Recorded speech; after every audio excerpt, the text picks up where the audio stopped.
Once upon a time in a far-off kingdom in Japan, a wise old king realized the importance of awareness in choosing his successor. He had a son, but this son needed a valuable lesson in being fully awake to inherit the throne. The aging king sent his son on a quest to a mystic master hidden away in the tranquil mountains. He warned the young prince that his time was running out and that he had to become fully aware before the king's inevitable passing, or else the kingdom would slip through his fingers. The prince arrived at the remote ashram and found the master, an even older man than his father, waiting for him. The master remembered the king and the intensity of his quest for awareness and hoped the prince would match that intensity. But the lessons were unusual, to say the least.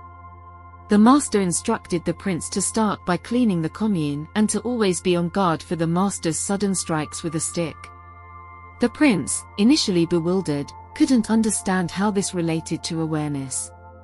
A year passed, and the prince began to grasp the connection.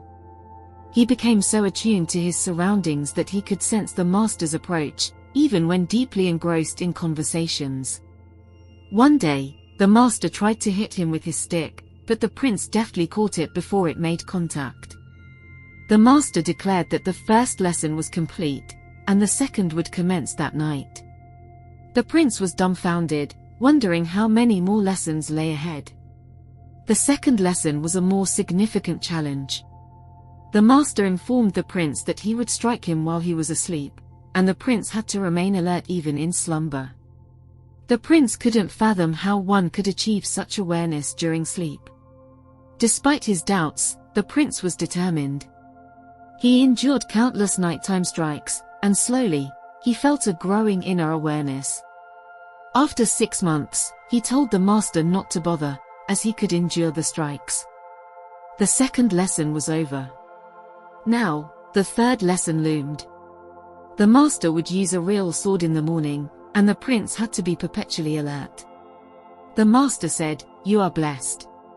You have passed the second lesson. But up to now I have been hitting with my wooden staff. The third lesson is that now I will start hitting, from tomorrow morning, with a real sword. Be alert. Just a moment of unconsciousness and you are finished." Early in the morning, the master used to sit in the garden, just listening to the birds singing, the flowers opening, the sun rising. The prince thought, now it is becoming dangerous. A wooden stick was hard, difficult, but it was not going to kill me. A real sword. He was a swordsman, but he was not given any chance to protect himself, only awareness was going to be his protection. An idea came to his mind, this old man is really dangerous. Before he starts his third lesson, I would like to check whether he himself can pass the third test or not. If he is putting my life at risk, I cannot allow him to do it without checking whether he is worthy of it or not.